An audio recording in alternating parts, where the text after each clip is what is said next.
बच्चों, बेटा कक्षा 5 में सामाजिक ज्ञान में सप्ताह 25 में हम सब पढ़ेंगे विश्व की शासन व्यवस्थाएं। ये पाठ नंबर 17 है आपका पाठ्य पुस्तक हमारी दुनिया में। पाठ नंबर 17 विश्व की शासन व्यवस्थाएं। देखो बेटा, शासन व्यवस्था क्या होती है?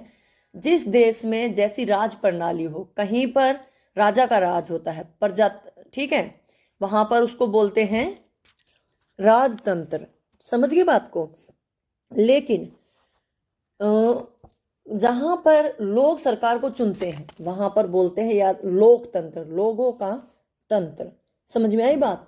पहले क्या होता था, आपने इतनी सारी कहानियां सुनी होंगी, राजा महाराजा के किस्से सुने होंगे। उसमें राजतंत्र होता था, राजा का बेटा ही गद्दी पर बैठता था, या फिर कोई दुश्मन राजा उस पर हमला करके उस राज्य पर अपना अधिकार जमाकर वो भी राजा ही बैठता था। ऐसा नहीं था कि हम में से कोई आम व्यक्ति बैठ जाता था। लेकिन अब समय बदल गया तो लोकतंत्र आया, लोग अपनी सरकार खुद चुनते हैं। चुनने के बाद उसका जो प्रतिनिधि होता है वो राज करता है और वो लोगों के हित के लिए काम करता है। तो जो ये शासन व्यवस्थाएं हैं हर देश में अलग अलग है। जैसे कि हम बात करें भारत की, भारत में लोकतंत्र है, यानी जनता का राज है। और जो राजतंत्र है वो कहीं कहीं अभी भी है, जैसे सऊदी अरब में, ब्रुनई में, कतर में, इन देशों में अभी भी राजा का राज चलता है। और जैसे लोकतंत्र की मैं बात कर रही हूँ, लोकतंत्र हम जैसे भारत में है ऐसे अनेक देशों में है। ठीक है बेटा। और एक होता है तानाशाही। तानाशाही का मतलब है जो अपनी ताकत के बल पर राज करे। अब ऐसा बहुत कम देखने को मिलता है, लेकिन अगर आप लोगों को सुना हो आपने, अभी अभी अफगानिस्तान में जो हुआ है वो तानाशाही का ही उदाहरण है। तानाशाह अपने ताकत के बल पर दूसरे देश पर राज करता है। जर्मनी में हिटलर का शासन था, इटली में मुसोलिनी का, इराक में सद्दाम हुसैन का। समझ रहे हो बात को? तो ये सारा इस पाठ में बताया गया है कि कैसे शासन होता है और विभिन्न देशों में किस प्रकार का शासन है। ठीक है। और इसके बाद आपका केवल एक पाठ बचा है, ये पाठ 17 है, उसके बाद पाठ 18 और आपका सामाजिक का सिलेबस पूरा हो जाएगा। ठीक है। आगे बढ़ने से पहले आप सभी से वही छोटी सी रिक्वेस्ट करना चाहूंगी, जो लोग मेरे चैनल पर नए हैं चैनल को सब्सक्राइब करना ना भूलें, ताकि सॉल्यूशन वीडियो आप लोगों तक जल्दी पहुंचे। और बेटा एक बात और, आप लोगों के विद्यालय खुलने की सूचना अभी तक कोई नहीं है मेरे पास। जैसे ही कोई सूचना आती है मैं आपको तुरंत दूंगी। ठीक है। तब तक मेरे चैनल पर जुड़े रहें। कल ड्राइंग का वर्कशीट आएगी। मैं ड्राइंग की सॉल्यूशन नहीं बनाती क्योंकि वो आपको देख के ड्राइंग करनी होती है, उसमें वीडियो की कोई आवश्यकता नहीं। ठीक है बेटा। तो मैं सीधा आपको सोमवार को मिलूंगी और तब बताऊंगी कि आपके विद्यालय कब से खुल रहे हैं। चलो अब आ जाते हैं अपनी वर्कशीट पे, सॉल्यूशन पे। मैंने इसके बारे में मेन बातें बता दी आपको। अब है उपयुक्त शब्दों का चुनाव करके पहले खालिस्तान भरने हैं। तानाशाह भी बता दिया, जहाँ पे ताकत के बल पे राज हो। लोकतंत्र, जहाँ पे लोग सरकार को चुने। तीन तीन सरकार के 3 अंग होते हैं। 18 वर्ष, वोट डालने की आयु 18 वर्ष है। भारत एक लोकतांत्रिक देश है। जर्मनी में हिटलर, इटली में मुसोलिनी और इराक में सद्दाम हुसैन जो थे तानाशाह थे। भारत में मतदान की न्यूनतम मतलब कम से कम आयु वोट डालने के लिए 18 वर्ष है। और सरकार के 3 अंग होते हैं। कितने अंग होते हैं? 3 अंग होते हैं। एक तो बेटा व्यवस्थिपिका, कार्यपालिका और न्यायपालिका, 3 होते हैं। एक जो कार्य करती है, एक जो व्यवस्था करती है और एक जो न्याय करती है। 3 अंग होते हैं सरकार के। देखो बेटा, मैंने तीनों खालिस्तान भर दिए हैं। ठीक है, आप सभी इनको भर लेना। आगे है मिलान करना है कि कौन से देश में कौन सा शासन है। तो सबसे पहले फ्रांस है। पहले एक बार पढ़ लो फिर समझ में आ जाएगा। गणतंत्र दिवस 26 जनवरी को मनाते हैं। कतर में कौन सा शासन है? स्वतंत्रता दिवस 15 अगस्त को मनाते हैं। तो फ्रांस में बेटा लोकतंत्र है, लोगों का राज है, जैसे हमारे भारत में ना ऐसे ही। गणतंत्र दिवस 26 जनवरी को मनाया जाता है।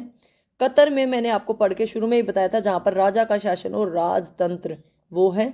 और हमारा स्वतंत्रता दिवस 15 अगस्त को मनाया जाता है। ठीक है। 15 अगस्त 1947 को हमारा देश भारत अंग्रेजों से आज़ाद हुआ था। तब से लेकर आज तक हर वर्ष 15 अगस्त को हम क्या मनाते हैं? स्वतंत्रता दिवस। ठीक है बच्चों। आगे बेटा, सरकार का क्या अर्थ होता है? सरकार यानी लोगों का शासन, शासन व्यवस्था। सरकार एक ऐसी व्यवस्था है जिससे देश का शासन चलाया जाता है, फिर वो चाहे किसी भी प्रकार की हो, राजतंत्र हो, प्रजातंत्र हो, लोकतंत्र हो, कुछ भी हो। ठीक है, साथ में अगला भी करते हैं। राजतंत्र किसे कहते हैं? राजतंत्र यानी राजा का तंत्र।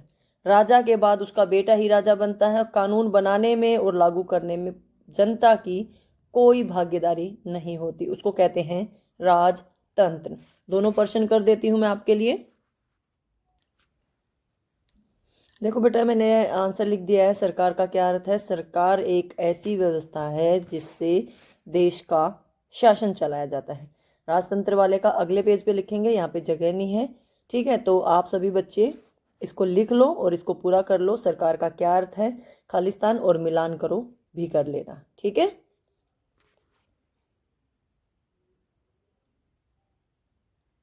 देखो बच्चों, मैंने आंसर लिख दिया है। ऐसी शासन व्यवस्था जिसमें राजा या उसके बाद उसका बेटा, बेटा का मतलब यहाँ पर ये है कि उसकी पत्नी हो, बेटी हो या बहन भाई हो, जो वो राज करते हैं। ये नहीं कि अब मैंने बोल दिया बेटा तो आपको मैडम बेटा बोला था, नहीं। राजा के बाद उसके परिवार का ही कोई सदस्य उत्तराधिकारी बनेगा, शासन करता है और जनता की कोई भागीदारी नहीं होती। जनता से पूछा नहीं जाता, जनता की मन मुताबिक काम नहीं किया जाता, जनता से कोई सजेशन नहीं लिया जाता, कोई राय नहीं ली जाती। उस शासन को हम राजतंत्र कहते हैं। जनता की कोई भागीदारी नहीं होती। अगला है, सरकार के विभिन्न अंग कौन कौन से हैं? बेटा, सरकार के विभिन्न अंग 3 हैं। सरकार के व्यवस्थापिका, व्यवस्थापिका जो कानून बनाती है, कार्यपालिका जो कानूनों को लागू करती है, और न्यायपालिका जो न्याय देने का काम करती है। 3 अंग है सरकार के। ठीक है, देखो बेटा, मैंने इसका आंसर लिख दिया है। सरकार के 3 अंग हैं। पहला है व्यवस्थापिका, व्यवस्थापिका, मैं गलत बोल रही थी, व्यवस्थापिका जो कानून बनाती है। दूसरा है कार्यपालिका, जिसके द्वारा जो ये कानून बनाए गए हैं व्यवस्थापिका के द्वारा, उनको लागू करना। उसके बाद न्यायपालिका, अगर इन कानूनों के पालन में या इनके निर्वाह में किसी प्रकार की बात आती है तो उसके लिए न्याय करना न्यायपालिका का काम है। तो सरकार के ये 3 अंग हैं। इन 3 अंगों के अनुसार सरकार काम करती है। अगला है बेटा, संविधान क्या है? संविधान नियम व कानून है बेटा, जिनके द्वारा हमारे देश का शासन चलाया जाता है। नियमों व कानूनों को एक पुस्तक में लिखा गया है, और वो पुस्तक क्या है? संविधान। समझ गए आप सभी?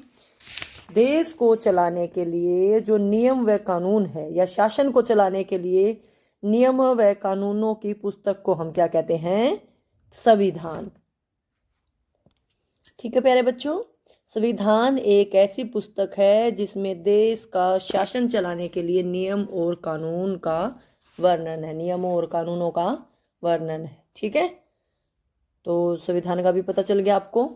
उसके बाद है, भारत का प्रथम नागरिक कौन होता है? बेटा, भारत का प्रथम नागरिक राष्ट्रपति होता है। कौन होता है? राष्ट्रपति।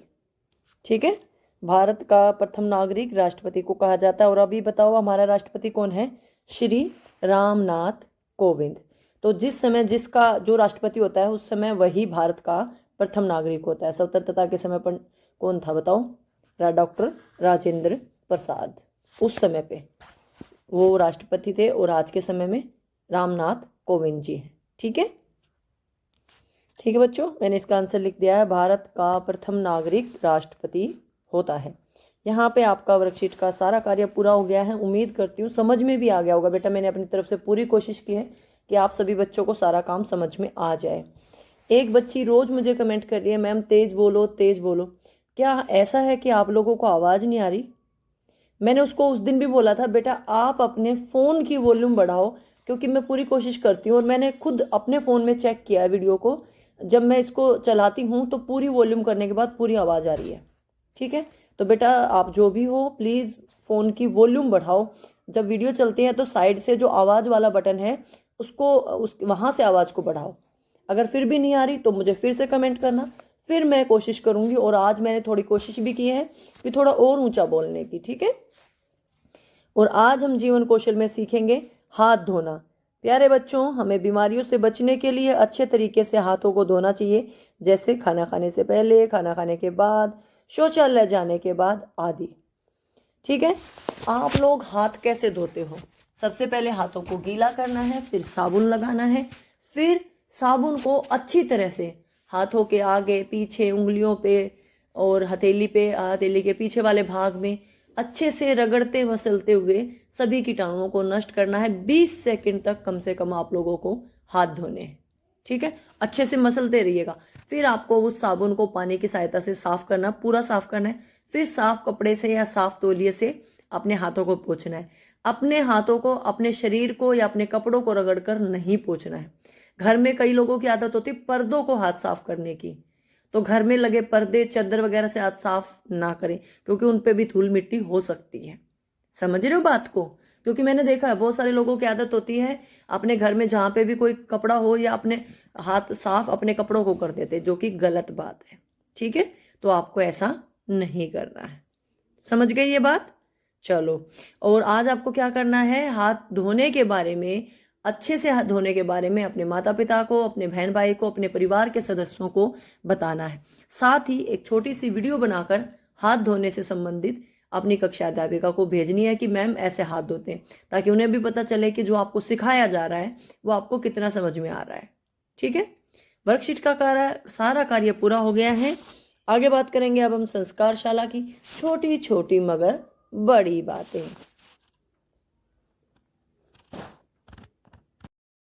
संस्कारशाला में आज का सुविचार है, जीने सीखने की खूबसूरत बात यह है कि कोई भी इसे आपसे दूर नहीं कर सकता।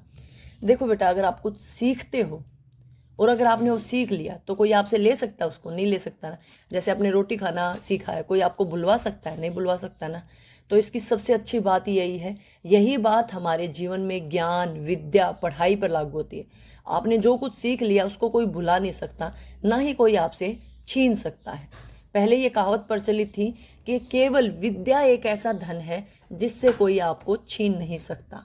ठीक है, अभी भी यही बात है, पढ़ाई को कोई आपसे छीन नहीं सकता, इसीलिए सीखते रहिए और पढ़ते रहिए।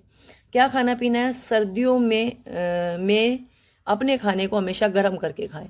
सर्दियां हैं, आपको पता है बाहर ठंडी कितनी है, इसीलिए जो भी खाना खाएं उसको गरम गरम ही खाएं। ठंडा हो जाए तो हल्का सा गर्म करके खाएं। ठीक है, ठंडा खाना ना खाएं, ये कहा गया है। गतिविधि में उन 5 चीज़ों की सूची या पेस्ट बनाएं जो आप सर्दियों में अक्सर खाते हैं।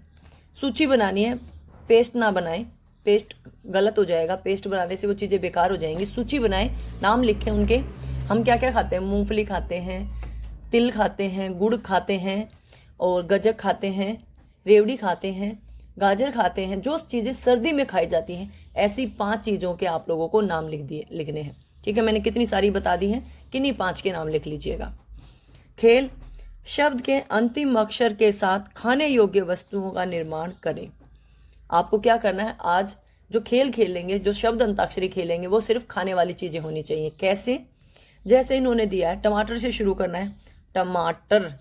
रा आ गया, रा से खाने वाली चीज, रबड़ी। ड से सोचो अब, यहां पे हम ले सकते हैं ई, इमली। ला आ गया, ला से लीची। च आ गया, च से चीनी। आपको इस तरह से सिर्फ खाने वाली चीज़ों के नाम के साथ शब्द अंताक्षरी बनानी है। ठीक है, आपकी दैनिक दिनचर्या वही है, माता पिता का अभिवादन करके दिन की शुरुआत करें, दांतों को दिन में 2 बार ब्रश करें, प्रतिदिन स्नान करें, खूब पानी पिएं, संतुलित आहार लें, अपने चेहरे को छूने से बचें, हाथों को बार बार धोते रहें,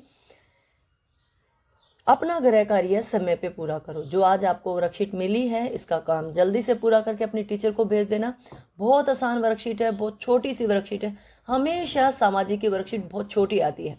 ठीक है, तो सभी बच्चे वर्कशीट का काम पूरा करके अपनी टीचर को भेज देना। मेरे लिए क्या कर सकते हो, मुझे लाइक करना, कमेंट करके बताना कि आपको वीडियो कैसी लगी। आप लोग इन दोनों चीज़ों में बहुत कंजूसी करते हो। अगर मैं आपके लिए वीडियो बनाती हूँ तो आप मेरे लिए इतना काम तो कर ही सकते हो ना। कमेंट किया करो, लाइक किया करो, चैनल को सब्सक्राइब कर लेना, वीडियो को अपने उन दोस्तों को शेयर करना जो हमसे नहीं जुड़े हुए हैं।